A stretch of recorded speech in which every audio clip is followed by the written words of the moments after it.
Hello नमस्कार, स्वागत है आप सभी का आज की क्लास में। और दोस्तों, पिछली क्लास में हमने बाबर को कंप्लीट कर लिया था। बाबर के 3 पार्ट पढ़ाए थे मैंने टोटल, यानी कि भाग 1, भाग 2 और भाग 3। तीनों पार्ट अगर आपने नहीं देखा हो तो उसकी लिंक डिस्क्रिप्शन में आपको मिल जाएगी, आप वहाँ से बाबर को भी देख सकते हैं। और आज की क्लास में हम हुमायूं के बारे में पढ़ेंगे। हुमायूं टॉपिक ही बहुत ही शानदार है और बड़े मज़ेदार आदमी हैं। हुमायूं के बारे में आज पूरी कथा जानेंगे हम, किस प्रकार से हुमायूं अपने शासनकाल में किस तरह से कौन कौन से युद्ध लड़ता है और दर बदर की ठोकरें खाता है।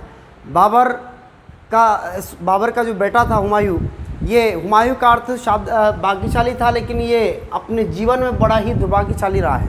इसका जीवन बड़ा दुर्भाग्यशाली रहा है। तो जानते आज हम हुमायूं के बारे में। तो देखिएगा, हुमायूं के बारे में उल्लेख मिलता है कि हुमायूं का शासनकाल चलता है 1530 से लेकर 1540 तक, जबकि दूसरी बार शासनकाल चलेगा इसका 1555 से लेकर 1556 तक, यानी कि इसका 2 बार शासन चलेगा। और इसका कारण क्या है 2 बार शासन चलने का, उसका भी हम आपको बताएंगे, अभी जिक्र करेंगे। ध्यान दीजिएगा दोस्तों, हुमायूं के जन्म की अगर बात करें हम लोग तो इसका जन्म हुआ था 6 मार्च सन 1508 को काबुल के अंदर हुआ था इसका जन्म, हुमायूं का जन्म। आप सभी को पता है हुमायूं शब्द की शाब्दिक अर्थ जो होता है, इसका अर्थ होता है भाग्यशाली, यानी कि हुमायूं शब्द का शाब्दिक अर्थ होता है, क्या होता है, भाग्यशाली होता है। हुमायूं अपने पिता के लिए ज़रूर भाग्यशाली था, लेकिन अपने निजी जीवन में जितना दुर्भाग्यशाली था इससे अधिक कोई नहीं हुआ था। आगे ध्यान देना, हुमायूं के बारे में उल्लेख मिलता है कि हुमायूं बचपन से ही अय्याश किस्म का व्यक्ति था। हुमायूं अय्याशी करता था, साथ ही साथ ज्योतिषी का अंध भक्त हुआ करता था, यानी कि ज्योतिष में बड़ा विश्वास रखता था। और इतना बड़ा अंध भक्त था कि 7 दिनों में अलग अलग रंगों की ड्रेस पहनता था। फिर उल्लेख मिलता है कि हुमायूं के बारे में उल्लेख मिलता है कि हुमायूं अफीम का बड़ा शौकीन था, हमेशा अफीम की पिनक लगाए रखता था। तो ये हुमायूं की अय्याशी प्रवृत्ति थी। आगे ध्यान देना, जब बाबर की मृत्यु होती है 1530 के अंदर, बाबर की जब मृत्यु होती है 1530 में, तो एक लफड़ा निकल के आता है यहाँ पर। और लफड़ा क्या था, ध्यान सुनिएगा आप लोग। 1530 में जब बाबर की मृत्यु होती है तो बाबर की मृत्यु के समय उल्लेख मिलता है कि बाबर की मृत्यु के समय बाबर का एक मीर खलीफा था।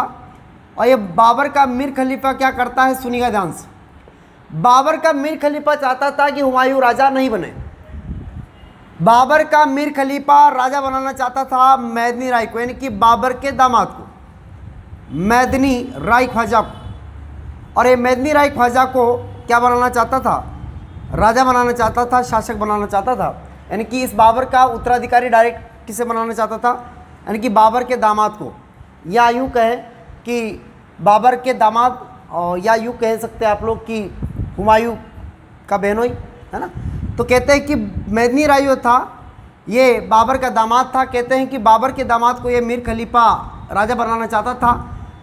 तब उल्लेख मिलता है कि हुमायूं की जो बहन थी, हुमायूं की बहन का नाम था गुलबदन बेगम, जो कि इसकी पत्नी थी मैदनी राय की।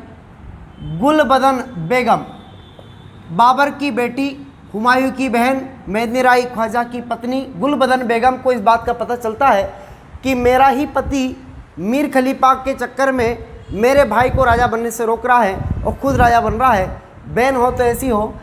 तो कहते हैं कि पति को यहाँ से क्या करती है गुलबदन बेगम, अपने पति को यहाँ से पकड़वाती है, पकड़वाने के बाद जेल में डाल देती है और बंदी बना देती है।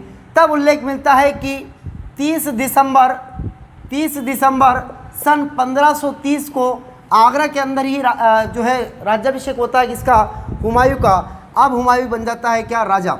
तो इस प्रकार से हुमायूं के राज्याभिषेक में भी बहुत सारी अड़चनें आई। तो याद रखिएगा, यहाँ पर ये गुलबदन बेगम ने ही हुमायूं को राजा बनवाया था, क्योंकि यहाँ पर इसका पति मैदनी राय ख्वाजा जो कि मीर खलीफा के कहने पर राजा बनने वाला था, लेकिन इसको बाद में गुलबदन बेगम अपने खुद के पति को जेल में डलवा देती है और अपने भाई को राजा बनवा देती है। तो याद रखिएगा 30 दिसंबर 1530 को क्या बन जाता है, राजा कौन बन जाता है, हुमायूं अब राजा बन जाता है। आगे ध्यान देना, यहाँ तक की कहानी समझ में आई होगी आप लोगों को। अब मैं आगे बढ़ता हूँ। स्वागत है सभी लोगों का जो भी क्लास देख रहे हैं अभी, सभी का बहुत बहुत स्वागत है।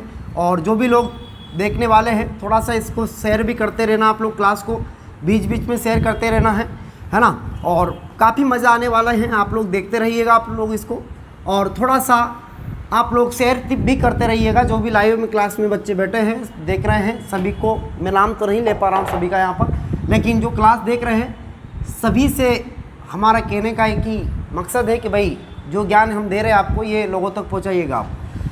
याद रखिएगा दोस्तों, आगे ध्यान देना। हुमायूं जब राजा बनता है तो हुमायूं बड़ा उदार प्रवृत्ति का संतान हुआ करती थी। याद रखना, हुमायूं की माता का नाम माही बेगम था। हुमायूं दिलदार बेगम से पैदा तो नहीं हुआ था, लेकिन था बड़ा दिलदार। माही बेगम की संतान हुमायूं, उदार प्रवृत्ति की संतान, और यही उदारता ही इसका कारण रही है पतन का। याद रखिएगा, हुमायूं की माँ का नाम था माही बेगम, और माही बेगम की संतान हुमायूं। कहते हैं कि हुमायूं बचपन से ही बड़ा उदार प्रवृत्ति का प्राणी था। कहते हैं कि ये उदारता ही इसके पतन का कारण रही। और हुमायूं जैसे राजा बनता है तो ये अपनी संपत्ति को अपने भाइयों में ही बांट देता है, जबकि नियम ये बोलता है, मुगल काल का नियम ये बोलता है कि जितनी भी संपत्ति आती है वो उत्तराधिकारी की रहती है। लेकिन यहाँ पर हुमायूं ये इस परंपरा को तोड़ता है, और तोड़ता हुआ अपने चारों भाइयों में संपत्ति को बांट देता है। याद रखिएगा, सबसे पहले अगर बात करें हम लोग कामरान की, कामरान इसका एक बड़ा भाई था। इस कामरान को ये सौंप देता है कांधार और काबुल। तो कांधार और काबुल दोनों दे देता है किसको, कामरान को। इसका छोटा भाई अस्करी को ये सौंपता है संभल प्रदेश। इसका छोटा भाई हिंदाल को ये सौंप देता है मेवात प्रदेश की राजधानी। और इसका एक चचेरा भाई था सुलेमान, और इस सुलेमान को ये सौंप देता है बदख्शा की रियासत। सुलेमान को सौंप देता है बदख्शा। तो इस प्रकार से ये अपने भाइयों में अपनी संपत्ति को बांट देता है, अपने जितने भी क्षेत्र पड़ते थे सभी को बांट देता है। हुमायूं अपने लिए केवल 2 ही क्षेत्र, निजी क्षेत्र रखता है, सीमित क्षेत्र रखता है, जिसमें आपका आगरा और एक रखता है कौन सा, दिल्ली। आगरा और दिल्ली को ही अपने पास में रखता है, बाकी क्षेत्र अपने भाइयों में बांट देता है। ये हुमायूं की उदार प्रवृत्ति हो गई। आगे ध्यान देना, अब इसके साथ बड़ा धोखा होता है, और धोखा क्या होता है वो सुनिए आप लोग। हुमायूं, आप सभी को पता, मैंने अभी आपको बताया कि हुमायूं बड़ा अय्यासी प्रवृत्ति का व्यक्ति है, और इस अय्यासी में कहते हैं कि यहाँ पर अय्यासी था, बड़ा अय्यास किस्म का व्यक्ति था हुमायूं। और कहते हैं जिसका बाप अच्छा होता है उसका बेटा थोड़ा सा बिगड़ा हुआ रहता है। तो वही बात है, बाबर, ये ज़रूरी नहीं है आप सब पर लागू मत कर लेना इसको।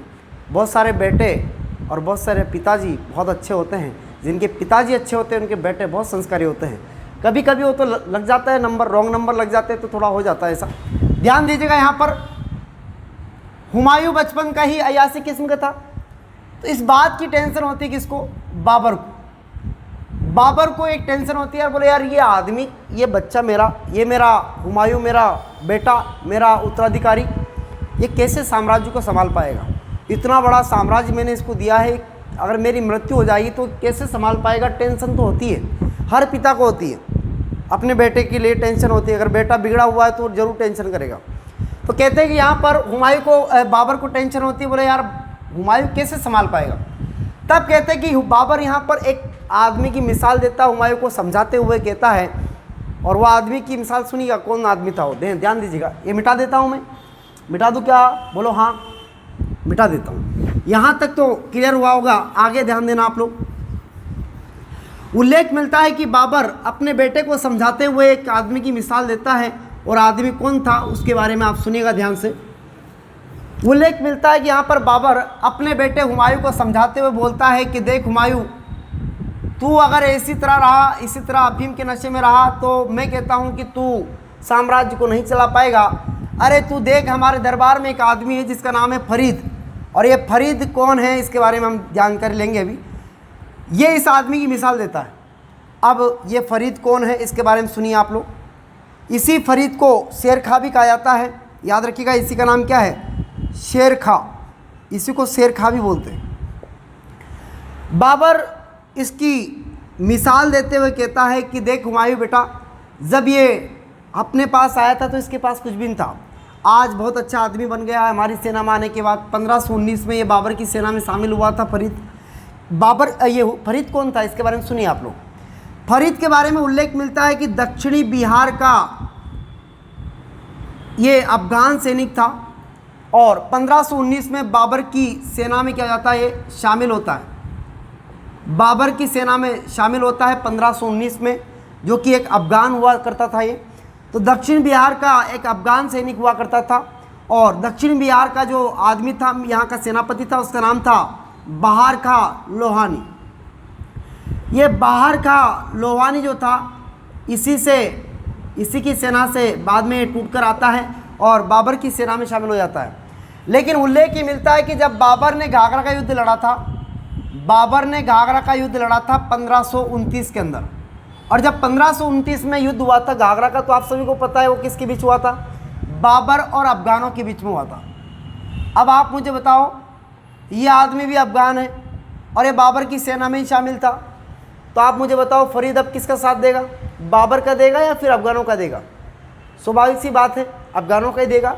तो कहते हैं कि यहाँ से फूट पड़ती है और बाबर की सेना में से ये फरीद निकल के चला जाता है किधर, अफगानों की तरफ। और इसी समय ये उपाधि देने वाला आदमी कौन था, शेरखा की उपाधि इसी बहार खां लोहानी ने दी थी। याद रखना आप लोग, कभी कभी एग्जाम में प्रश्न भी आता है कि फरीद को शेरखा की उपाधि किसने दी थी, तो बहार खां लोहानी ने दी थी, क्योंकि इसी फरीद ने एक ही तलवार के वार में शेर की गर्दन को काट दिया था, ऐसा माना जाता है। और इसीलिए इसको दिया था उपाधि कौन सी, शेरखा की उपाधि। ये किसने दी थी, बहार खां लोहानी ने। ध्यान दीजिएगा, घाघरा के युद्ध के पश्चात फरीद जो यानी कि शेरखा जो की था, ये वापस किस में मिल जाता है, इसी बहार खां लोहानी की सेना में मिल जाता है।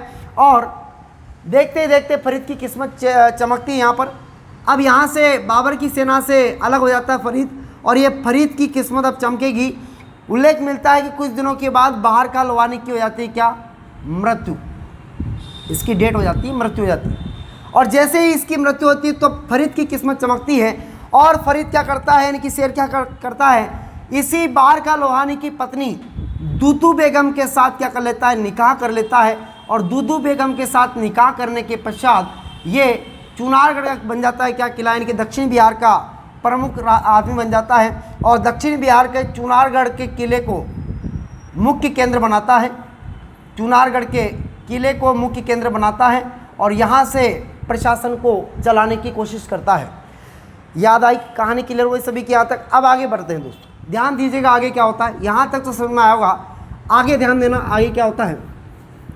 ये बात बाबर समझा रहा अपने बेटे हुमायूं को कि देख, ये अपने पास आया था तब क्या था इसके पास, और आज देखिए पूरा चुनारगढ़ के किले का प्रमुख, दक्षिण बिहार का प्रमुख राजा बन गया बहार खां लोहानी की मृत्यु के बाद आज शेरखा। और मुझे तो ऐसा लगता है जब शेरखा इसके दरबार में था ना, तब यह बात बताई थी इसने, तब कहा जाता कि बाबर ने इसको कहा था हुमायूं को कि मान जा, अगर संभाल सके तो संभाल ले, नहीं तो मुझे तो डर लग रहा है, तू पता कैसे चला गया साम्राज्य को, मेरा इतना सारा साम्राज्य तू कैसे चला पाएगा, मुझे तो तेरे पे शक हो रहा है। तब शेरखा वहीं बैठा था और शेरखा बोलता है, ये पहले की बात है, ये चुनारगढ़ तो बाद में गया था, ये पहले की बात है जब दरबार में हुआ करता था, 1519 से पहले की बात है, बात की बात है, यानी कि 1529 के पहले की बात। ये 1529 के बाद तो ये इधर आ जाएगा दक्षिण बिहार में।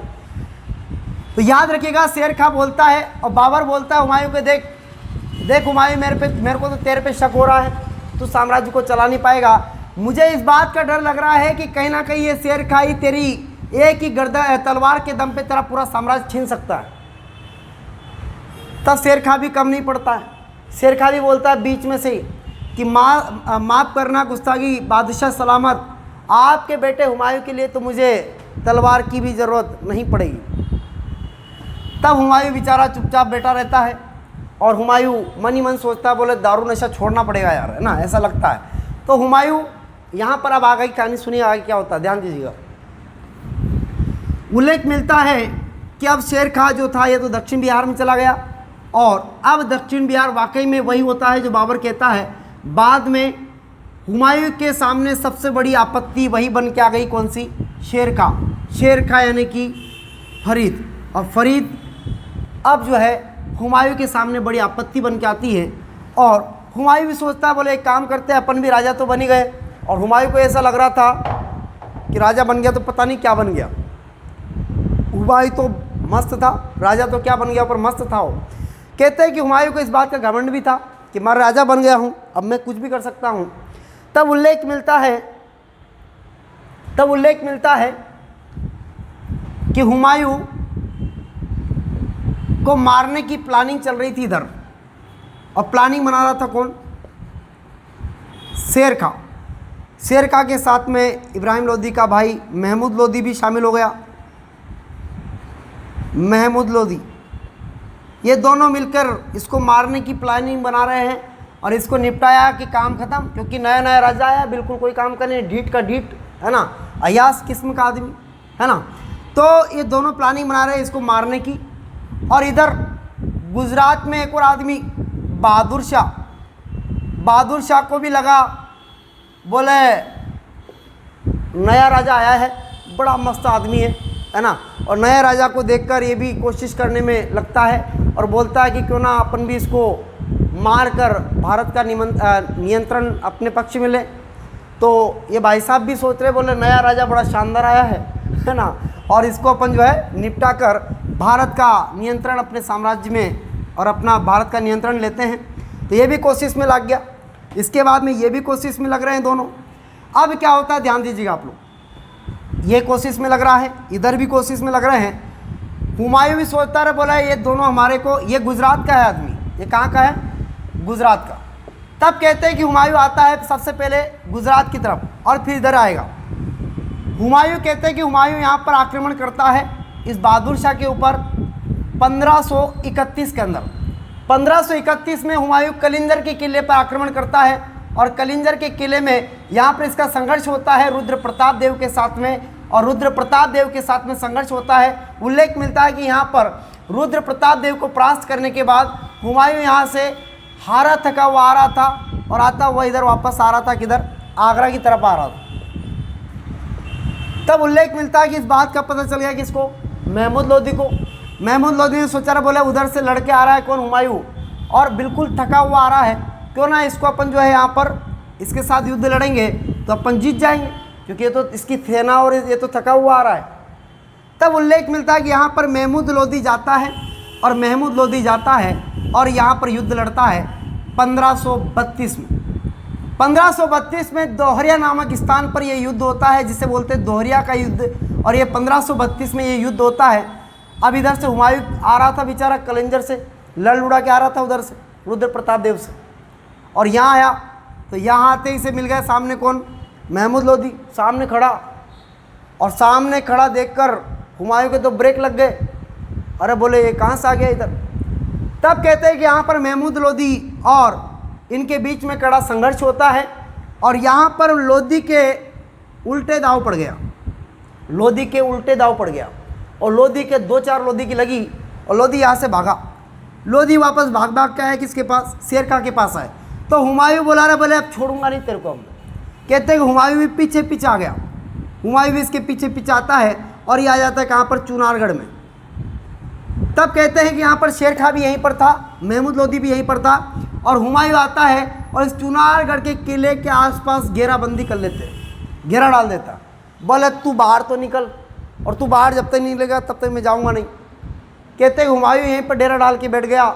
लगभग 6 महीने तक यहाँ पर डेरा डालते हैं, और मजबूर होकर शेर खां और महमूद लोदी हुमायूं से संधि करने पर मजबूर हो जाते हैं।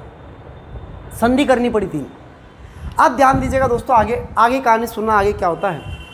यहाँ पर संधि कर लेते हैं, और अब हुमायूं को लगता है, बोले देखा ना, बोले ताकत तो है यार मेरे में भी, है ना। हुमायूं सोचता है, बोले राजा तो बन गया। अब इसको होता क्या है कि देखो, कभी भी आपके जीवन में भी अगर आपको लगे ना कि हम क्या बन गए, तो क्या बन गए, तो चेक करने के लिए आपको अपने से थोड़ा अट्टे-कट्टे व्यक्ति को देखना है और उससे लड़ाई करना है। क्योंकि आप अगर आपसे दुबलों को लड़ोगे तो आपको आपकी क्षमता को थोड़ी पता चलेगा, लेकिन अगर आप अपने से 2 गुने थोड़े ताकतवर से लड़ोगे तो आपको पता चलेगा कि आप क्या बन गए, और क्या बन गए ये पता नहीं चलेगा। या तो आप खुद समझ जाओगे कि क्या बन गए आप, या फिर सामने वाला आपको समझा के भेज देगा कि आप क्या बन गए, है ना। तो यहाँ पर हुमायूं का भी चल रहा है मैटर, आगे देखते हैं, ध्यान देना आगे क्या होता है। यहाँ पर हुमायूं गुजरात को जीतने के पश्चात, अभी बहादुर शाह के साथ में इनका कोई वो नहीं हुआ, अभी रुद्र प्रताप देव के साथ में इनका युद्ध हुआ था। 1531 में कलिंजर में युद्ध हुआ, उसके बाद में दोहरिया का युद्ध हुआ 1532 में। और यहाँ पर घेरा डाल देता है कौन, हुमायूं, और संधि करने पर मजबूर कर देता है शेर खां और महमूद लोदी को। आगे कहानी सुना ध्यान से, आगे क्या होता है, आगे कहानी सुनते हुए आगे चलेंगे अपन, और आगे ही कहानी सुनिएगा ध्यान से, आगे क्या होता है। सभी लोग इसको शेयर जरूर करें आप लोग, है ना, जो भी लाइव देख रहे हैं बच्चे, सभी का स्वागत है। जो भी लोग हमारे साथ जुड़ रहे हैं सभी का बहुत बहुत स्वागत है, जो भी हमारे साथ जुड़ रहा है। चलो आगे बढ़े अपन, एक मिनट में पानी पी लेता हूँ थोड़ा सा, है ना। चलो चलो चलो,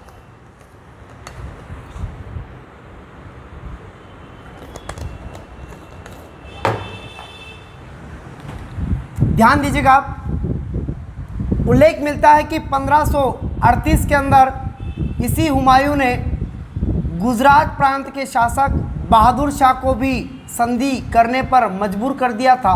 ये बात थोड़ा सा आपको याद रखना है, वो कर्मावती के मैटर में किया था इसको, जो कि राजस्थान इतिहास में आता है वो। चलो आगे ध्यान देना, अब क्या होता है ध्यान देना। अब हुमायूं को ये लगा, बोले अपन ने तो सबका इलाज कर दिया, और मेरा बापू भी यही करता था, बाबर, वो भी ऐसे ही सबका इलाज करता था, अब मैंने भी सबका इलाज कर दिया एक एक करके।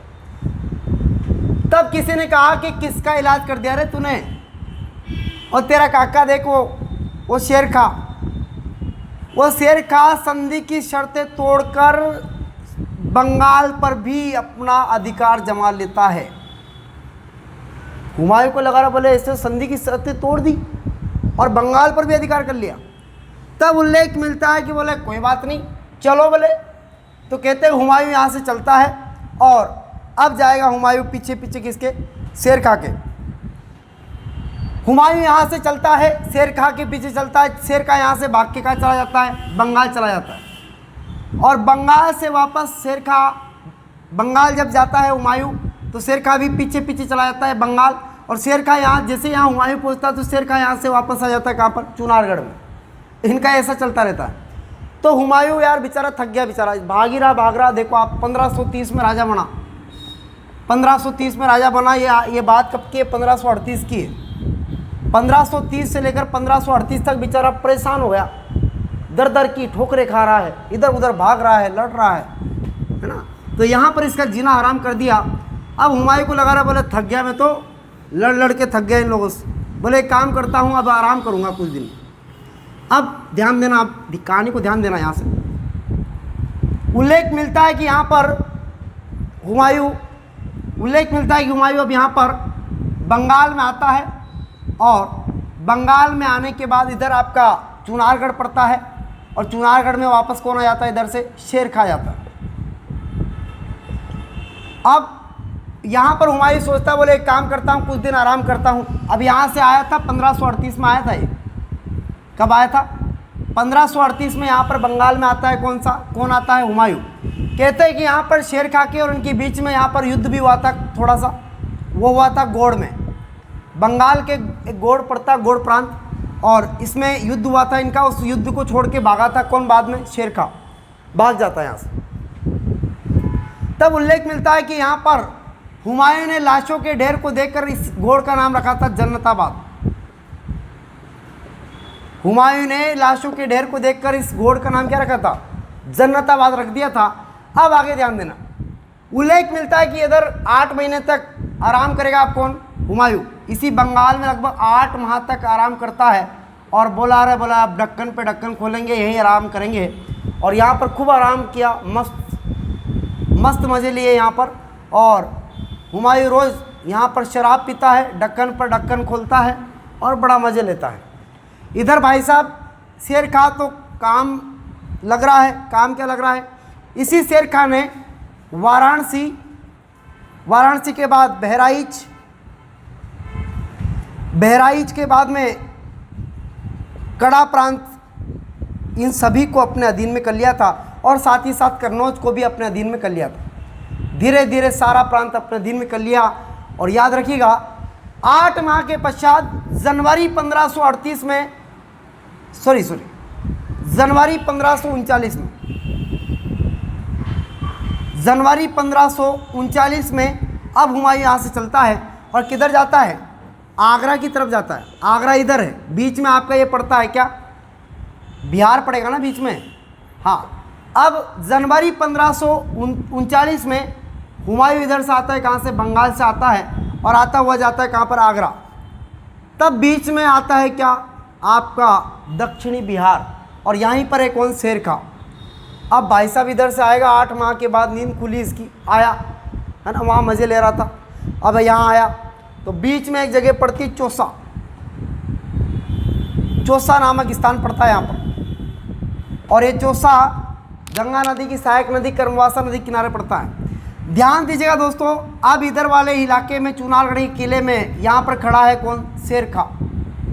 इधर शेर खां खड़ा है, इधर कौन है, हुमायूं और हुमायूं की सेना है, गोला बहादुर लादे हुए हैं, घोड़े पे हुमायूं खड़ा है। इधर ऊंचे वाले भाग में कौन खड़ा है, शेर खां खड़ा है, इधर शेर खां की सेना खड़ी है। तब हुमायूं यहाँ से आता है तो हुमायूं को, शेर खां को देखकर हुमायूं के तो ब्रेक लग गए। हुमायूं बोला, रे बोले सामने से हट, ये मेरी जगह में तू यहाँ क्या कर रहा है। तो किसी ने कहा कि भाई साहब मेरी जगह, तेरी जगह नहीं है, उसी की जगह है। बोले चौसा इसका कब से हो गया, बोले कब से क्या हो गया, इसने देखो सब पे अधिकार कर लिया धीरे धीरे, तुम तो 8 महीने से वहाँ पर थे, इसने कन्नौज, वाराणसी, बहराइच, कड़ा सब प्रांत पर अधिकार कर लिया। तब हुमायूं को लगता है, बोले ठीक है देखते हैं। तो कहते हैं कि हुमायूं यहाँ पर बोलता है इसको कि बोले मेरे रास्ते से हट, मुझे आगे बढ़ने दे, मेरे को आगरा जाना है। शेर खां बोलता है, हंसता हुआ बोलता है कि तेरे को जाना है तो चला जाना, तेरे को रोका किसने है। बोले तू साइड में हट, फिर जाऊँगा। बोले मैं क्यों हटूँ साइड में, और तेरे में इतनी हिम्मत है तो साइड में करके निकल जा। तब यहाँ पर हुमायूं बोलता है कि भैया, यहाँ पर इन दोनों के बीच में थोड़ी बहुत बहस होती है, और बहस होने के बाद क्या होता है, ध्यान दीजिएगा, यहाँ पर इन दोनों के बीच में बहस होती है। तो यहाँ पर शेर खां बोलता है कि तू मेरे को आगे करके निकल जा। तो हुमायूं बोलता है कि तू आगे बढ़, लड़ने के लिए आ इधर। शेर खां बोलता है कि तू आ आगे, वो बोलता है कि तू पहले आ, वो बोलता है कि तू पहले लड़ने के लिए आ। दोनों एक दूसरे को बोलता है कि तू आ, तू आऊँ, तू आऊँ, तू आऊँ। इसी तू आऊँ के चक्कर में महीने हो गए 6 माह तक दोनों की सेना इधर इसकी और इधर इसकी दोनों रहते हैं। ये तू आऊँ के चक्कर में रोज़ चलता रहता है। हुमायूं भी यहीं पर ढक्कन पे ढक्कन खोल रहा है ना, बोतल पे बोतल। तो हुमायूं ने भी सोचा, बोला यहीं पड़े रहते हैं, कोई दिक्कत नहीं, 8 महीने उधर गुजार लिए, 6 महीने इधर गुजार लेते हैं। तो ये तू आऊँ के चक्कर में कोई आगे नहीं बढ़ा, और आ गई वर्षा। कौन आ गई, वर्षा आ गई। और याद रखिएगा, मैंने आपको भी बताया है कि कर्मवासा नदी के किनारे पड़ता है क्या, चौसा। क्या पड़ता है, ये गंगा की सहायक नदी है कर्मवासा नदी। अब वर्षा आ गई तो 26 जून सन 1539 को वर्षा आती है और इस नदी में आती है बाढ़। इस चौसा किनारे जो नदी है अपनी कर्मवासा नदी, इसमें आती है क्या, बाढ़ आती है। और इस बाढ़ वाले भाग में, यानी कि नदी के निचले वाले भाग में हुमायूं और हुमायूं की सेना खड़ी थी, और यहाँ पर हुमायूं भी घोड़े पे खड़ा था। हुमायूं का इस नदी में गोला बारूद सब बह गया। हुमायूं का गोला बारूद, हुमायूं भी घोड़े सहित बह गया, नदी में गया। अब आगे कहानी सुनना ध्यान से, इसे चौसा का युद्ध कहते हैं दोस्तों ना, याद रखिए। अब ध्यान दीजिएगा आप लोग, यहाँ पर क्या होता है, आगे कहानी सुनना ध्यान से। अब हुमायूं बेचारा नदी में बह जाता है, घोड़े सहित बह जाता है, हुमायूं की सेना भी बह जाती है और गोला बारूद सब खत्म हो जाता है। अब हुमायूं, भारत का बादशाह हुमायूं, क्या स्थिति हो गई हुमायूं की, कितना भाग्यशाली आपको पता चल गया होगा, है ना। अब ध्यान दीजिएगा दोस्तों, हुमायूं के बारे में उल्लेख मिलता है कि हुमायूं यहाँ पर नदी में बह जाता है। अब नदी में बह गया तो बह गया, भाई साहब को तैरना लग नहीं आता है ना, तो बह गया तो बह गया, लेकिन इसको नदी में बहने के बाद इसको तैरना भी नहीं आता है। अब बह गया तो बह गया, लेकिन तैरना भी नहीं आता है। तब उल्लेख मिलता है कि ये नदी में ऊपर नीचे हो रहा है, मुंह में पानी भरा रहा है, छपक्षियाँ कर रहा है, मालवा में ऐसे बोलते हैं, है ना। तब उल्लेख मिलता है कि यहाँ पर एक आदमी की नज़र पड़ती है हुमायूं के ऊपर। हुमायूं बेचारा तैरने की कोशिश तो कर रहा है, लेकिन उसको तैरना आता नहीं है। अब इस आदमी की नज़र पड़ती है, एक मछुआरे की नज़र पड़ती है इसके ऊपर, और मछुआरे का नाम था निज़ाम सिक्का। निज़ाम सिक्का। इस निज़ाम सिक्के की निगाहें पड़ती है किसके ऊपर? हुमायूं के ऊपर। और ये दौड़ा भागा जाता है, रस्सी से इसको निकालने की कोशिश करता है और बाहर निकाल कर, नदी से बाहर निकालता है और बाहर निकाल कर इसके मुंह को दबाता है, पेट को दबाता है और उसको जैसे तैसे पानी बाहर निकालता है। पानी बाहर निकालता है और पानी बाहर निकाल कर इसके एक झपाट देता है, एक थप्पड़ मारता है। बोले नालायक व्यक्ति, जब तेरे को तैरना नहीं आता है तो कूदा क्यों?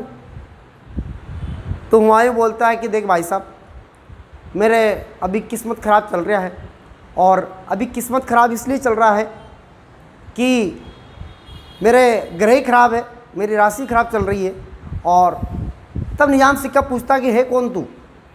तब ये बोलता है कि मैं भारत का बादशाह हूँ। अभी फ़िलहाल रॉन्ग नंबर चल रहे थोड़े से, है ना, तो किस्मत ही ख़राब चल रही, यूँ मान के चलिए आप। तो निज़ाम सिक्का वहीं पर अपने कर्म को पकड़ते हुए देखता है कि कहाँ मैंने इसको बचा लिया। अरे मैंने तुझे, तू तो तैमूर की वंशज का है और मुझे ऐसा पता पहले चल जाता कि तू तैमूर का वंशज है तो मैं तुझे वहीं डुबकी लगा के मार देता।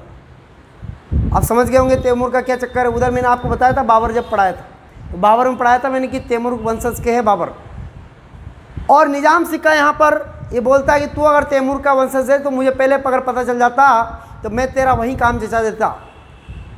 तब हुमायूं बोलता है कि देख यार दादा, तेरी दुश्मनी तैमूर से है, मेरे को क्यों लपेटे में ले रहा है?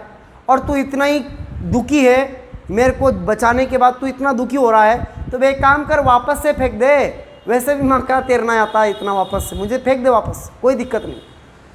तब निज़ाम सिक्का बोलता है कि बोले ठीक है, अब तू बच गया, तू जा यहाँ से निकल, तू दिख नहीं मेरे से। तब हुमायूं उसको बोलता है कि देख, आज तूने मेरे को बचाया है ना, मैं एक दिन भारत का वापस स्थितियाँ समान होती है और वापस में भारत का ये साम्राज्य फिर वापस मेरे हाथ में आता है तो मैं तेरे को एक दिन का भारत का बादशाह बना दूंगा। और निज़ाम सिक्का को हंसी आती है और निज़ाम सिक्का बोलता है कि देख, खुद के तो ठिकाने नहीं, दूसरों के घर बसा रहा है। निज़ाम सिक्का बोलता है, बोले एक काम कर तू, वो तो सब ठीक है पर तू यहाँ से निकल अब। कहते हैं कि हुमायूं यहाँ से आ जाता है और हुमायूं यहाँ से पहुँच जाता है कहाँ पर? वापस थका रहा था बेचारा, कहाँ पर? आगरा आता है। और आगरा आने के बाद अब हुमायूं वापस शेर खां से बदला लेगा, क्या करेगा, क्या कार्रवाई करता है यहाँ पर, ये जानकारी हम देखेंगे आगे के इसी धारावाहिक का अगला एपिसोड देखेंगे और उसे हम भाग 2 नाम देंगे। उसी में आपको बताऊंगा आगे की कहानी क्या है, आगे किस प्रकार से हुमायूं इतना बड़ा इश्क वाला था, इसे कहते हैं इश्कबाजी, है ना। इस आदमी के पास कुछ भी नहीं था फिर भी ये शादी वगैरह सब कर लेगा। देखो आप आगे कहानी सुनाऊंगा, बड़ा इंटरेस्टिंग वीडियो है, आप देखना उसको। तो अगले एपिसोड में अधिक जानकारी प्राप्त करेंगे, बाबर के घर परिवार के बारे में बात करेंगे हम, और किस प्रकार से बाबर बेदखल हो जाता है और किस प्रकार से हारा थका हुआ व्यक्ति जिससे सत्ता छीनी गई वो वापस कैसे भारत का बादशाह बन जाता है और कैसे अपना वादा पूरा निभाता है।